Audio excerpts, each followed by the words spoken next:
በስመ አብ ወወልድ ወመንፈስ ቅዱስ አሐዱ አምላክ። ታኅሳስ 13 በዚች ቀን በእስላሞች ዘመን አባ በጸንፍሬዎስ በሰማዕትነት አረፈ። ይህም የከበረ መነኮስ በምስር አገር በወንዝ ዳር ባለች በሊቀ መላእክት ቅዱስ ገብርኤል ቤተ ክርስቲያን ውስጥ መንኩሶ ታላቅ ተጋድሎን ሲጋደል ኖረ። ስለ ቀናች ሃይማኖትም ከእስላሞች መሳፍንት ጋር ተከራከረ። የጌታችን ክርስቶስንም መለኮቱን ገለጠላቸው፣ አምላክነቱንም አስረዳቸው። ስለዚህም እስላሞች ባፈሩ ጊዜ ተቆጡ፣ ጽኑ ስቃይንም አሰቃዩት። ራሱንም በሰይፍ ቆረጡ። የሰማዕትነት አክሊልን በመንግስተ ሰማያት ተቀበለ። ለእግዚአብሔር ምስጋና ይሁን፣ እኛንም በጸሎቱ ይማረን፣ በረከቱም ከእኛ ጋር ትኑር ለዘላለሙም አሚን።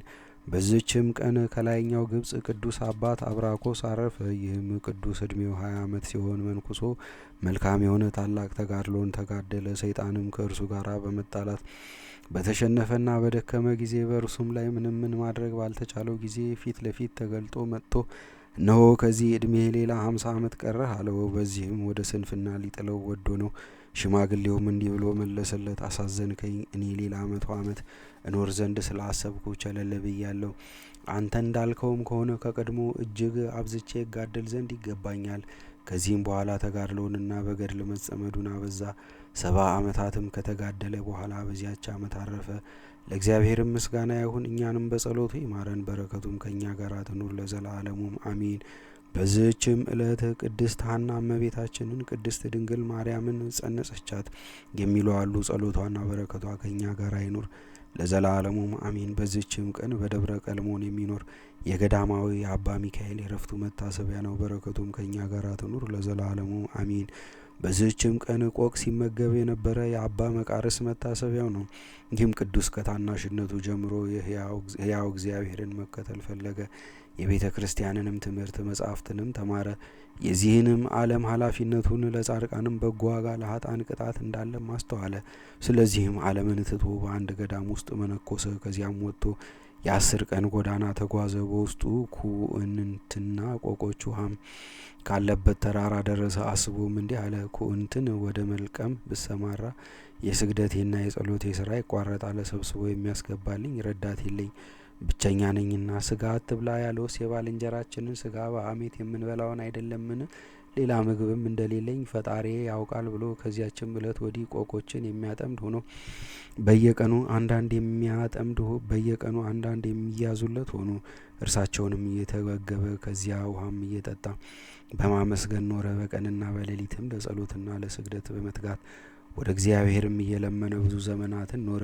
የሰውንም ድምፅ አይሰማም፣ የሰውንም ፊት አያይም። ሐሜትንም ሆነ ስድብን በማንም ላይ አብሮ አይነጋገርም። ከሰው ጋር ካልሆነ በቀር ሰይጣን አይመጣም ይባላልና። ከዚህም በኋላ ከቁስጥንጥንያ ከተማ አንድ መነኩሴ ዋሻ እየፈለገ አባ መቃርስ ካለበት ደርሶ ቆቅን ሲያጠምድ አየው።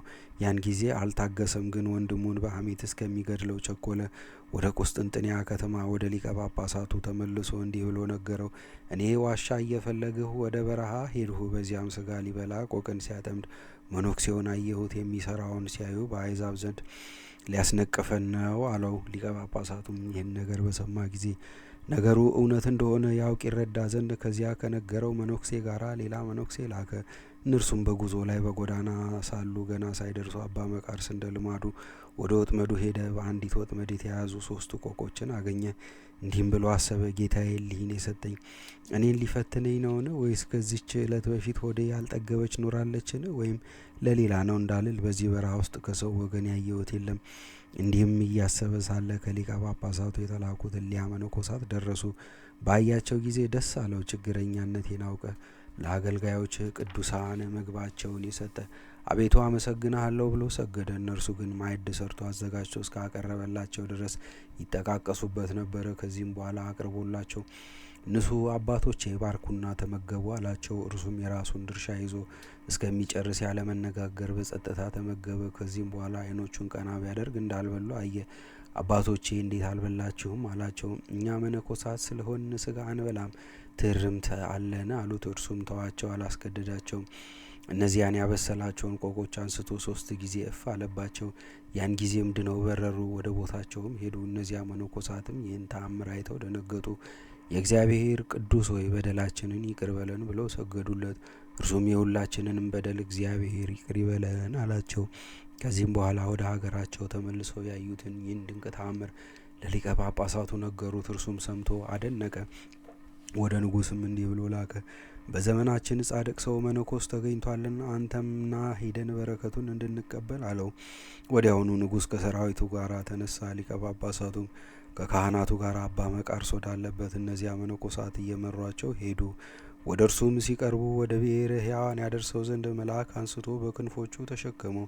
ሲያርግም ባዩት ጊዜ የእግዚአብሔር ቅዱስ ሆይ ባርከን፣ የምንድንበትን አንዲት ቃል ንገረን ብለው ጮኹ። እርሱም ከሐሜትና ከነገር ስራ አንደበታችሁ ይከልከል። ካህን ብዙ ባይማር ትዕቢትና መታጀር ባልመጣበት ነበር።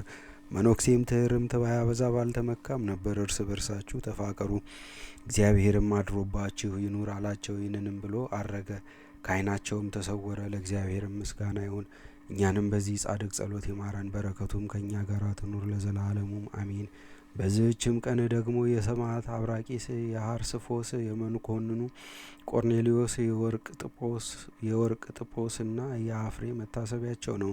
በረከታቸውም ከእኛ ጋር ትኑር፣ ለእግዚአብሔር ምስጋና ይሁን ለዘላለሙም አሜን።